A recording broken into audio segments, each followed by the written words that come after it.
So now, We gathered all around this field and turn for a vintage photo dribbling through the defense, driving past defenders like few people have ever seen before, cutting to his left, hammering home a goal that secured Miami's place in the next round. But no match.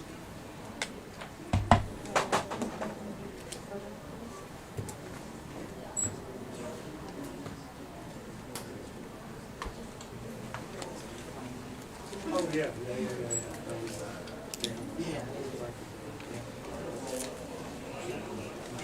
He told me that he was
someone else is talking about that.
Tell me, I promise. No, you sure? No, I'm not the guy. That's the guy.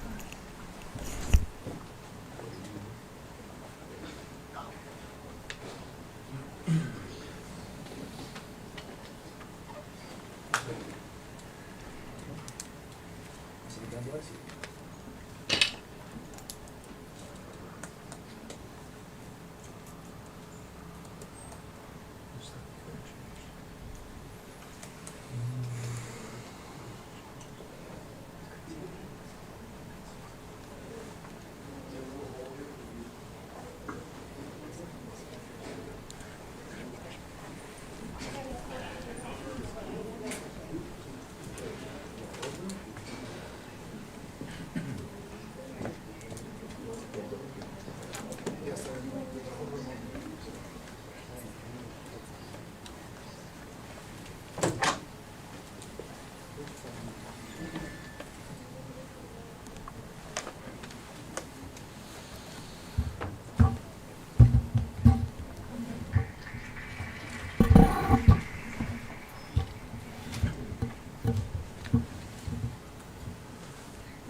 Hey everyone, we've got a 1-minute warning.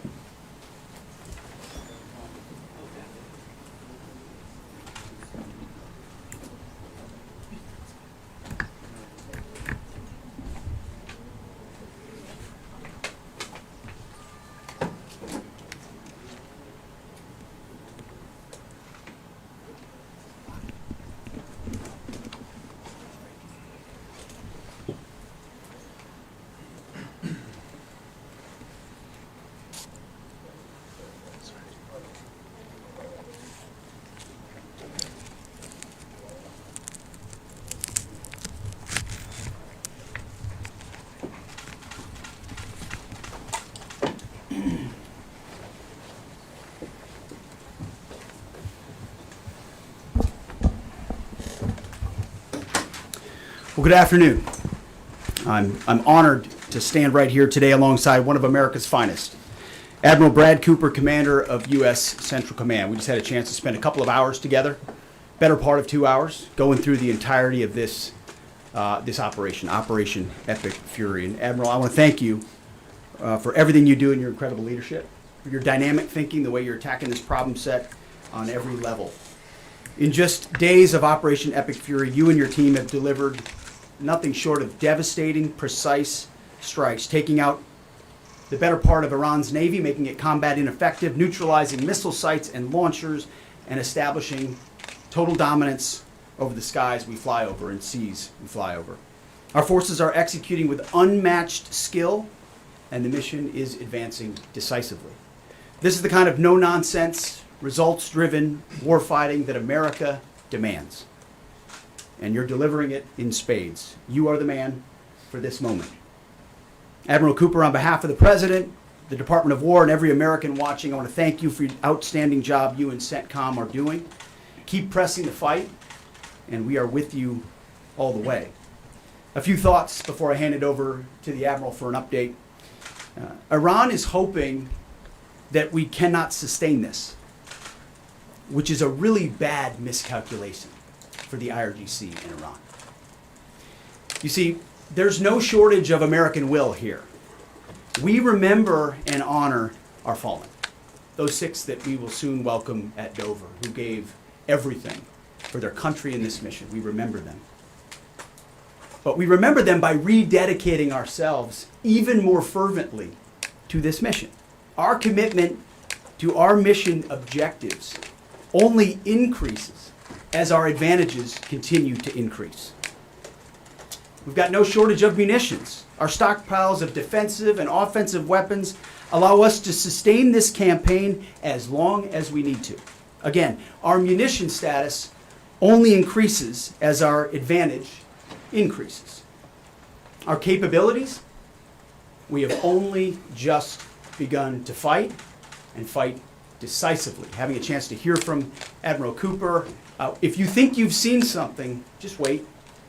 The amount of combat power that's still flowing, that's still coming, that we'll be able to project over Iran is a multiples of what it currently is right now when you add up our capabilities and those of the Israeli Defense Forces. And we have no shortage of authorities. The Admiral knows we have clear objectives with maximum authorities on the battlefield. The dumb, politically correct wars of the past were the opposite of what we're doing here. They had vague objectives with restrictive, minimalist rules of engagement. No more. Our authorities, his authorities, CENTCOM's authorities through the President and myself are maxed out. Our capabilities are overwhelming and gathering still, as are those of our Israeli partners. Our munitions are full up, and our will is ironclad, which means our timeline is ours and ours alone to control. As long as it takes to ensure the United States of America achieves these objectives. And as we flow more forces, and as we flow more capabilities, and as our munitions, as we're flying over the top, have even more devastating effects, we set the tempo, we set the timeline, led by the commander on the ground. Our ear is to the ground to listen to Admiral Cooper, what he needs, and what he needs he will get. We are built for this fight, and we are in it to win it. And we have the right commander in the lead. So I'll now hand it over to Admiral Brad Cooper to give you an update right here from CENTCOM. Admiral. Mr. Secretary, first, thank you very much and good afternoon, and welcome to U.S. Central Command Headquarters, America's Warfighting Headquarters. It's great to be here alongside the Secretary and representing the more than 50,000 men and women in uniform currently executing Operation Epic Fury. So, Mr. Secretary, first, thank you very much for your leadership and support and the very clear vision and objectives that you've given us to allow us to use overwhelming force against the Iranian terrorist regime. And thanks to all of you for attending today, and welcome to Tampa. We are now starting our 6th day of a historic mission to eliminate Iran's ability to threaten Americans.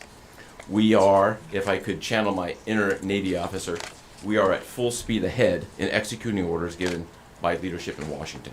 The President and Secretary Hegseth have been crystal clear in their expectations, and we are at a high level of execution. As described by the Secretary and earlier this week by me, U.S. combat power is building as Iranian combat power declines. Our air dominance allows us to hit Iran's center of gravity with overwhelming power and reach. A couple of examples.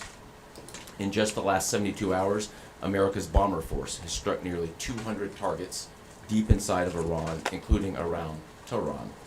And in just the last hour, U.S. B-2 bombers dropped dozens of 2,000-pound penetrator bombs targeting deeply buried ballistic missile launchers. Notably, we've also struck Iran's equivalent of Space Command, which degrades their ability to threaten Americans. Then, if I just look back over the last 24 hours of the operation compared to where we were at its start, ballistic missile attacks have decreased by 90% since day one. Drone attacks have decreased by 83% since day one. Having said this, we remain vigilant. Our strikes against the Iranian Navy have intensified. You may have heard the President say just a little while ago that we have sunk or destroyed 24 ships. That was true at the moment. We're now up over 30 ships. And in just the last few hours, we hit an Iranian drone carrier ship, roughly the size of a World War II aircraft carrier, and as we speak, it's on fire. The President gave us another task, to raise or level Iran's ballistic missile industrial base. So we're not just hitting what they have, we're destroying their ability to rebuild. And so as we transition to the next phase of this operation, we will systemically dismantle Iran's missile production capability for the future, and that's absolutely in progress. This is going to take some time, but our forces are well supplied, as the Secretary said, and we are absolutely ready to prosecute this mission decisively. Our combined joint forces have relentlessly destroyed Iran's air defenses over the past few days, and they've continued hunting for more systems to kill. Our air defenders are operating at the very top of their game. I couldn't be prouder, shoulder to shoulder with our partners in the region in many cases, providing the most integrated air defense network in Middle East history. We are fighting to win. Through combined U.S. and Israeli combat power, we will continue decimating Iran's ability to project power outside its borders. And if I can just conclude by saying a strong salute to the brave men and women who are out on the pointy edge of this, really doing exceptional work. I just couldn't be prouder, and I know the American people share in that same pride. So thank you very much. Absolutely. And with that, we'll take a few questions. Yeah, right here. Sir, appreciate it. Admiral, I wanted to ask, or Mr. Secretary, the Ukrainian president said today that the U.S. has asked for specific capabilities to deal with Shahed drones, Iranian drones. Can you guys talk about what you asked for, and has there been any surprises from Iranian capabilities that you guys have seen in the past 6 days? Go ahead. We're very familiar with Iranian's capabilities, and as you might imagine, we planned for it right from the outset, and I feel good about what the plan was. Like any good organization, we adjust as necessary to meet the environment, and we've made those appropriate adjustments. Absolutely. Right here. Thanks, Secretary Hegseth. I had two for both of you. One, was an American pilot shot down today in Iraq? And two, I've heard reports that there's enriched uranium stored in Isfahan. I've also heard reports that there's not a lot of bombing there. Is that on purpose? Do we believe there's enriched uranium there? And would we ever send special forces to secure it? As CENTCOM pointed out, that those reports of an F-15 being shot down are false. As you can imagine, Iran is doing everything it can to peddle in lies, deception, and inflation of numbers and reality, mostly to propagandize to their own people, right? They've shut down the internet. They're hoping they can convince their own population that they're having success. One thing one of their leaders said recently is that 500 Americans have been killed, they claim.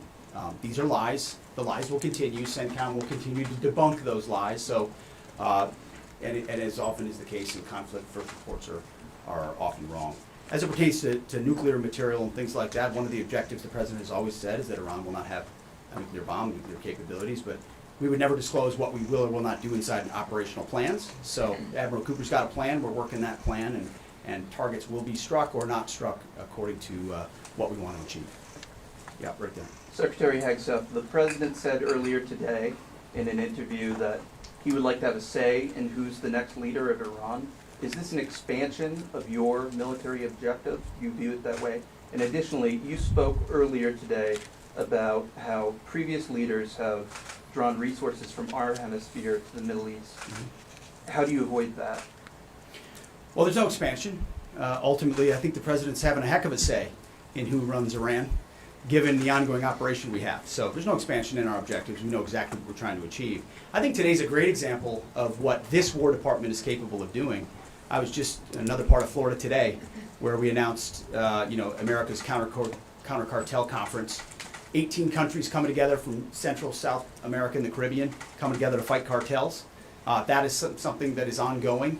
We're focused there. We're focused in the Indo-Pacific. We can mass combat power in CENTCOM. EUCOM is able to support that as well. So we know we're laser focused on our hemisphere and our homeland. That's why we locked down the border. That's why we're working with partners to take on cartels. That's why we're sinking drug boats. That's why we're on the offense there. But the beautiful things about combatant commands is that, Brad Cooper's laser focused on Central Command, just like Frank Donovan is laser focused on Southern Command.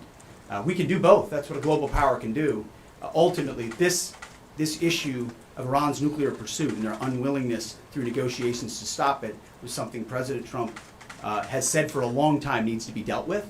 And after 47 years, he's doing something that no other president was willing to do. And we're doing it overwhelmingly, and we're doing it decisively, while also in other parts of the globe having the desired effects. I mean, take, for example, what we displayed yesterday, the Iranian ship in the Indian Ocean, sunk by Indo-PACOM, another combatant command, who coordinated with us in order to make that happen. So America's reach is global. Our focus here, though, these missions are narrow, they're scoped, and Admiral Cooper is well on his way to ensuring that we reach those objectives. Right here, yes, sir. Peter Howard Allman, booking condolences for the troops killed. Do the Ukrainians are talking about providing low-cost interceptors, given their experience? Is that something that the Pentagon is looking for? And Admiral Cooper, can you walk us through a little bit about how effective the Lucas drones have been, what kind of targets they've hit, and how much that's helped, given that they're low-cost alternatives to the more expensive healing? Go ahead. Sure. I'm not familiar with the particular offer, but interceptors in general, we've had a number of new capabilities being fielded. Obviously, I'm not going to talk about it from an operational perspective of what those are. But I think you have seen over a period of time us kind of get on the other side of this cost curve on drones in general. If I just walk back a couple of years, you remember what you used to always hear, we're shooting down a $50,000 drone with a $2 million missile. These days, we're spending a lot of time shooting down $100,000 drones with $10,000 weapons from ours. So that's one aspect. But Lucas, indispensable. As many of you know, and if you don't know, this was an original Iranian drone design. We captured it, pulled the guts out, sent it back to America, put a little Made America on it, brought it back here, and we're shooting it at the Iranians. What kind of targets are you looking Good targets. Good targets. Absolutely. Right there. Thank you so much, Secretary. President Trump, in his first speech after the launch of the operation Epic Fury, he addressed Iranian people and he said that there is going to be a time for you to come out, but it's not now. Stay home. It's not safe. I want to know if there is a timeline for that you're going to urge Iranian people to come out, how that is going to play out, and how are you going to protect the protesters? You know that they're going to be shot probably, as we witnessed in January. That's what happened. How are you going to protect and support the protesters? And Admiral, I have one question for you. How are you going to minimize the civilian harms? We have a lot of evidence that the Basij units, IRGC commanders, they are now gathering in schools, in hospitals, in purely residential areas because their headquarters are bombarded, they are ruined, of course. So how are you going to protect the civilians while you're attacking the IRGC people hard? Thank you.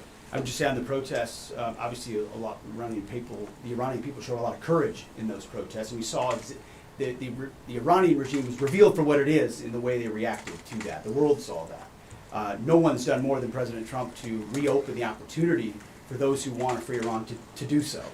Ultimately, it's common sense, as he said up front. Don't go out and protest while bombs are dropping inside Tehran and elsewhere. So there will come a moment where he determines, or they determine, that it's the time to seize that advantage. But there's a lot of things we're doing and the Israeli military is doing targeting those individuals who are targeting those who protest.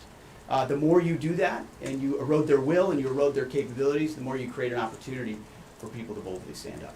Yeah, I would just reinforce the point, we're targeting the people, we're targeting the headquarters and the people who are targeting the protesters, first and foremost. I'd also just double down on the president's comments that he previously made to the people.